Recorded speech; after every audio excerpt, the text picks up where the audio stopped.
हम एखन जनकपुरक हनुमान मंदिर छी। हनुमान मंदिर से कारण हरेक जगह जगह पर हनुमान मंदिर छै, ताहि दुआरे एकटा हनुमान मंदिर से नहीं बुझि सकै छी जे कोन ठाम के हनुमान मंदिर छै, लेकिन बस स्टैंड के हनुमान मंदिर छै। एकर आई वार्षिकी छै।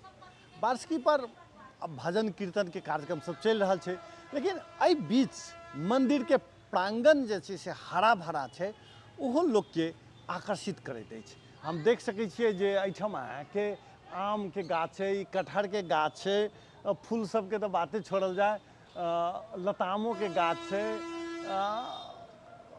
बहुत रास गाछ सब एहिठाम छै। फूल तो रंग बिरंग के फूल छै, कतौ चंपा, कतौ चमेली, कतौ मोगरा लगायत के फूल सब, गेंदा और की तो बातें छोड़ल जाए, उ सब छै।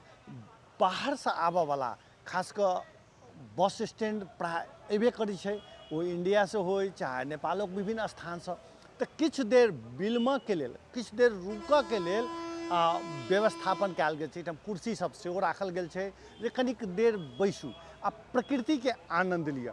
जनकपुर में बहुतो मंदिर में गाछ वृक्ष सब लगायल छै, लेकिन ई बाद के मंदिर छै, तो बाद के मंदिर भेला के कारण से एकरा विशेष आकर्षित कयल गेल छै। ई माने जानकार सबके ध्यान में रहे, जानकार सबसे सलाह लऽ कऽ एहिठाम कोन गाछ कतऽ लगायल जा सकै छै। तऽ ठीक मंदिर के बगल में तुलसी सब सेहो छै, और जे देबै देखबै तऽ छै। एहिठाम अहाँके कनिक देर यदि रौदो रहै छै तऽ लोक एहिठाम अबै छै तऽ एहिठाम ठंडा के अनुभूति होइ छै। स्वाभाविक छै, एहिठाम अहाँके जनकपुर में 9 महीना गर्मी होइ छै, तो 9 महीना गर्मी जतऽ होइ छै तो स्वाभाविक छै गर्मी से बचऽ के लेल लोक चाहे छै जे छाहरि तर में जाए, गाछ तर में जाए, तो स्वाभाविक छै मंदिर खुला रहे छै तो मंदिर पर लोक बैसबे करते। लेकिन अगल बगल के जे प्राकृतिक सुंदरता छै, एकरा जे सजेने छै से लोक के बहुत आकर्षित करै छै, हमरा स्वयं आकर्षित केलक है। ताहि दुआरे हम एहिठाम घूमऽ के क्रम में एलहुँ हैं।